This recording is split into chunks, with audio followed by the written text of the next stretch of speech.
Good afternoon, everyone. Thanks for joining. I am Pia Heilman, VP of Sales at Klaviyo, which is a D2C marketing platform that enables smarter digital relationships, so very apropos to the topic today. We're here to discuss a topic that's not only near and dear to my heart, but also critical at this stage of SaaS for driving growth and revenue retention in what is an increasingly competitive market, mastering the art of customer-focused sales. Now, before we get stuck into the tactical bits, I wanted to do a bit of context setting. First and foremost, having studied the history of art in uni, I know more than anybody that art is subjective. So, there may be things that you love about this, there may be things that rub you the wrong way, but regardless, I hope it evokes some kind of emotion and critical thought. Secondly, why listen to me? What I'm going to share today is by no means revolutionary. In fact, many of you may employ some of these strategies already. But like many of the revenue leaders that I've met, I never wanted to pursue a career in sales. In fact, I wanted to be a marketer. Dinner time chats as I grew up centered around brand, marketing, advertising with my father, who was at the time a VP of marketing, and sales was not a particularly interesting profession. But when I graduated, the market was pretty saturated, and the only job I could land was in sales, selling into marketers, which I thought was a great foray to better understand the world in which I wanted to pursue. Both as a profession and this mentality of better understanding the other side became core to my approach relatively early on. The bulk of my career now has been spent at early stage startups, despite the fact that I am now at Klaviyo, but that afforded me a very unique opportunity in a sales role where my focus was not solely revenue related. There's so many facets of the business that you're exposed to if you're a part of a startup that you don't get to see in large organizations, because as you scale, those roles become more and more specialized. I remember the days of myself on mute during a demo, to scream over to product and engineering, walking over to customer success when something I sold wasn't working. And that unique opportunity allowed me to see the other side. It wasn't, again, solely about hitting revenue targets. But that experience I gained in my first few roles made me obsessed with understanding my customer and the art of the sale rather than the sale itself. Today, I'm excited to talk about how to put that customer relationship at the forefront of your sales strategy. The most crucial lesson I've learned over the years is the importance of understanding and empathizing with your customers. And that applies at all stages of the customer journey. Now, to do that, you must align internally, first and foremost, understand your customer through data, both anecdotal and quant, and maintain agility and adaptability. Now, the world has evolved, and so have customer expectations. Again, nothing new. We as consumers expect a different experience, whether that's a physical product that you've ordered from Amazon overnight or software. The expectation is that not only is the product different and the price different, but also your experience with that company, and that's where you can really differentiate yourself. We're all consumers. Again, whether it's a physical good or software, how do we deliver that differentiated experience? By leveraging the data available to you to speak to your customers in the language that they want to be spoken to, at the time that they want to be spoken to, addressing the challenges that are relevant to them, and in a way that they'd prefer to consume the solution that you're offering to them. And I don't mean from a product standpoint, how they engage with you and your team, from their first interaction, maybe finding your solution on a reviews site or Googling you, to how they're interacting with you as a customer of yours as you negotiate renewal or additional product. Now more than ever, every single interaction matters. Again, not rocket science. But over the last decade, sales has changed massively. Couple that with growing consumer expectations, and you can't solely think about a single channel or a single stakeholder or even a couple of channels and a couple stakeholders. You have to count for every customer interaction that starts at the top of the funnel, even pre-funnel, and follows throughout their entire customer life cycle with you and beyond. Even churned customers are valuable sources of data for you.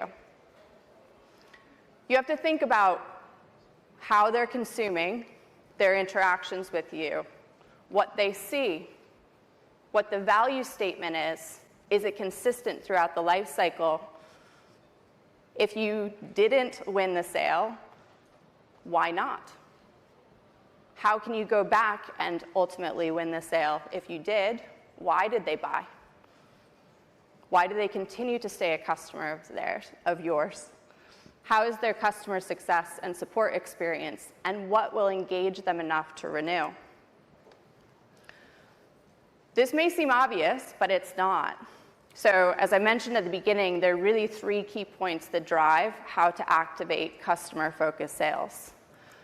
The first and arguably most important is aligning internally. And this starts at the top. In fact, in some organizations I've been a part of, we refer to this as corporate jail.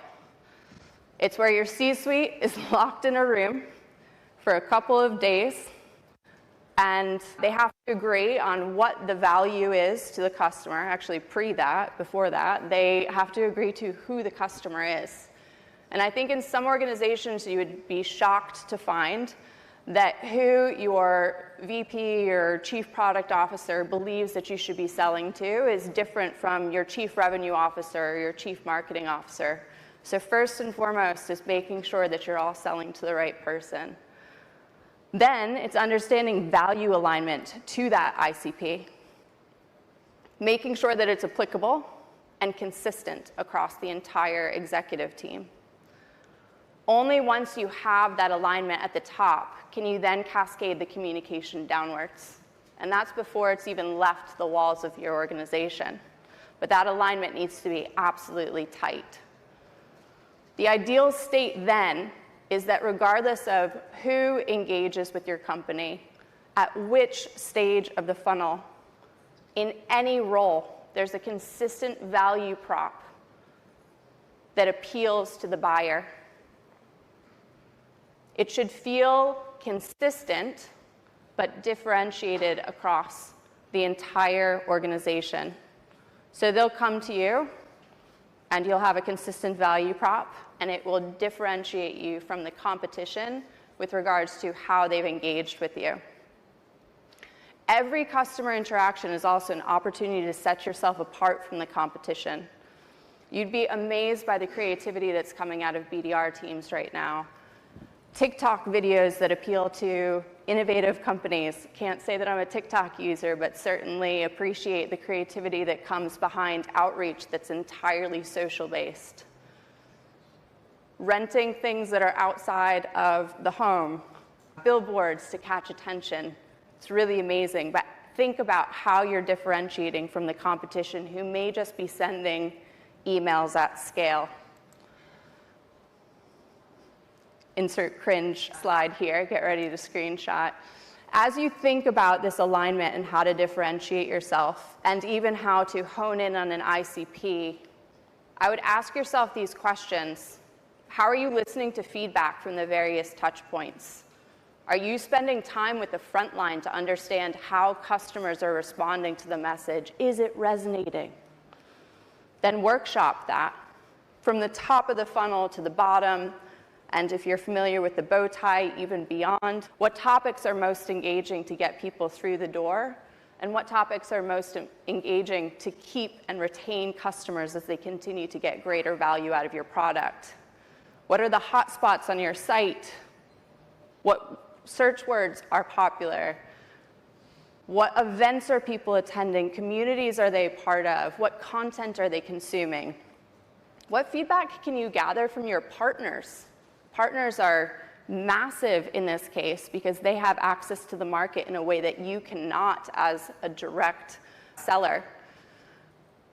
If you've not mapped the customer journey, I encourage you to spend some time doing that and then validating it with your sales team, with your marketers, and anybody from a customer standpoint who lives that every single day.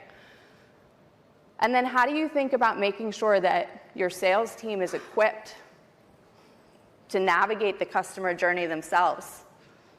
Are they product experts? Do they have certifications that are required of them? Are their OKRs aligned with the product? And then the question everyone always has, how do you do this at scale? It's easy when you're reaching out to 5 or 10 people to personalize a message. How do you make sure that you can do that and still ensure that each customer feels as though they're experiencing a differentiated experience that each of their competitors isn't also receiving?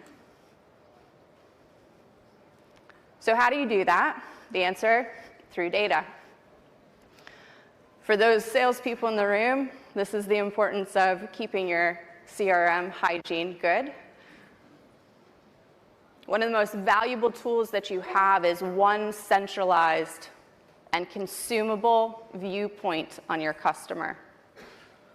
If all data resides in one place, you and the analysts can make smarter decisions and engage with people at the right time based on the behaviors that you can recognize through trends and analysis. Tech is huge here, but that's not where it ends.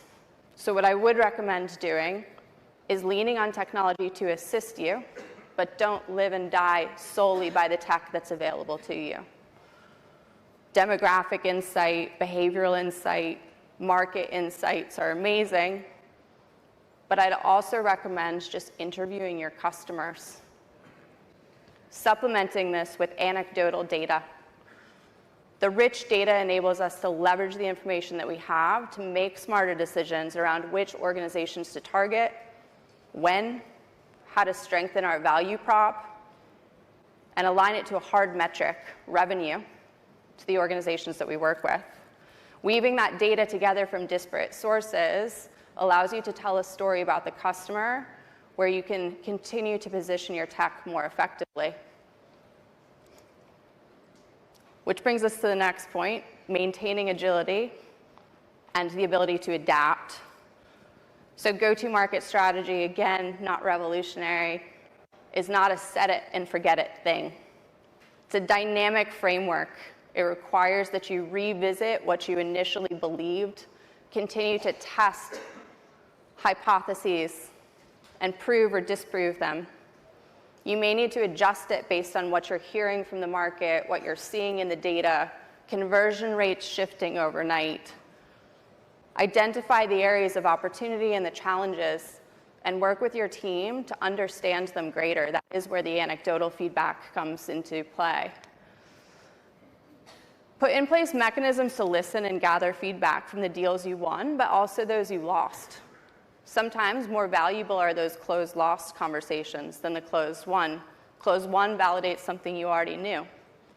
Closed-lost allows you to identify things maybe you didn't. Within the sales organization at Klaviyo, we have a weekly closed meeting. It changes from week to week. Sometimes it's won, sometimes it's lost, sometimes it's focused on large deals, sometimes it's focused on volume.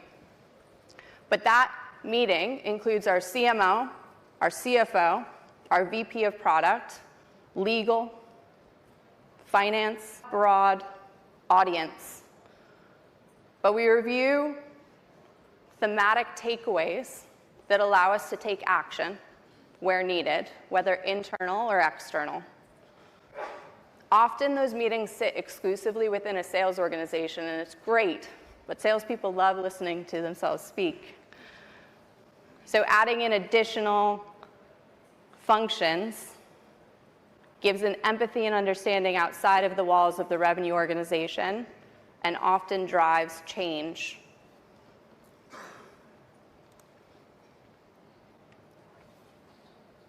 At the stage we're at with Klaviyo, we also have an incredibly diverse customer base. I imagine the same is true of some of you, whether you're pre-product market fit trying to figure that out or at scale. But what each of those customers needs and how they consume the product is different, which requires us to not only attract those audiences differently, going to different conferences, different partners, reaching out differently with different messaging, but it also requires us to segment our go-to-market strategy. And at Klaviyo, we're very intentional about pairing our go-to-market strategy with remarkable people who can carry out plans where it drives impact. We leverage something like this. Again, probably not unfamiliar to many of you, but a sales skills and competency matrix. And within each of the segments that we sell into, there are different expectations of the members of the team. So for example, for entrepreneur and SMB, those smaller organizations that we're selling into, we look to evaluate how the product may enable the sale,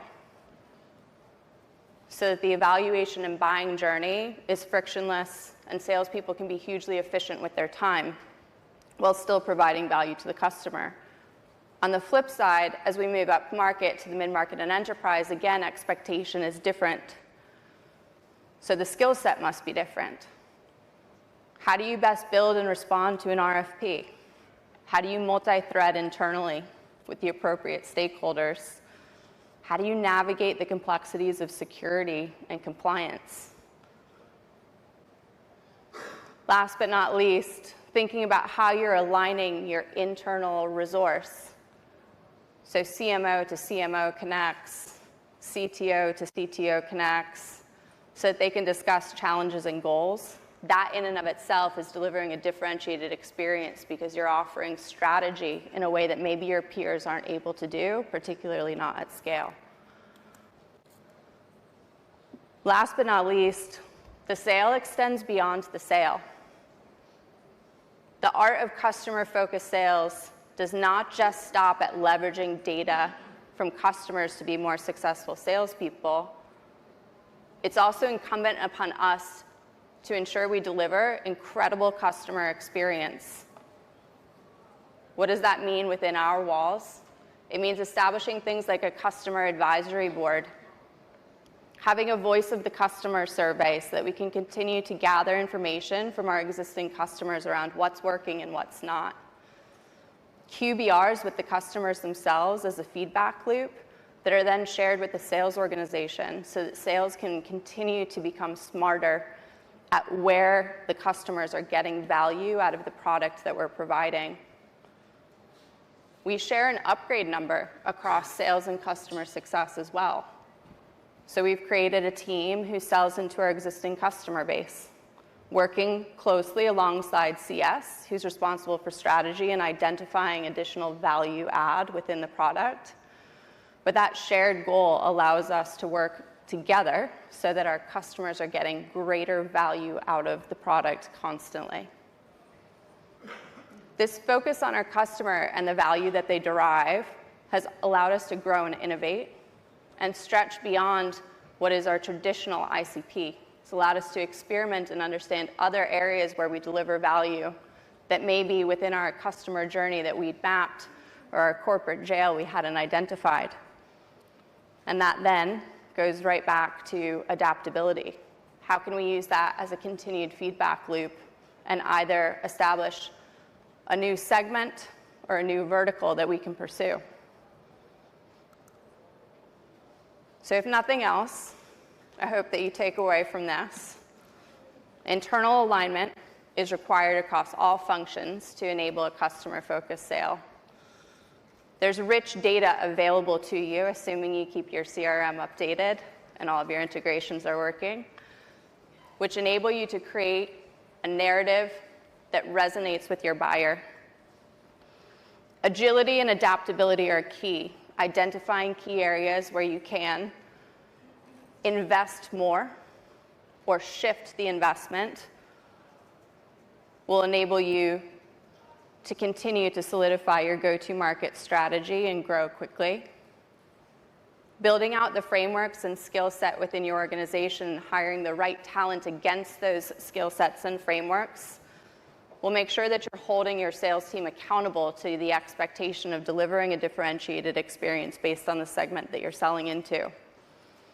And last but not least, personalizing your outreach and the interactions based on the data that you've gathered, mirroring your prospects so that you're finding them when they want to be found with the right messaging and communicating in a way that's relevant to them, whether that's email, WhatsApp, over LinkedIn, in person, will enable you to put the customer at the forefront of your sale.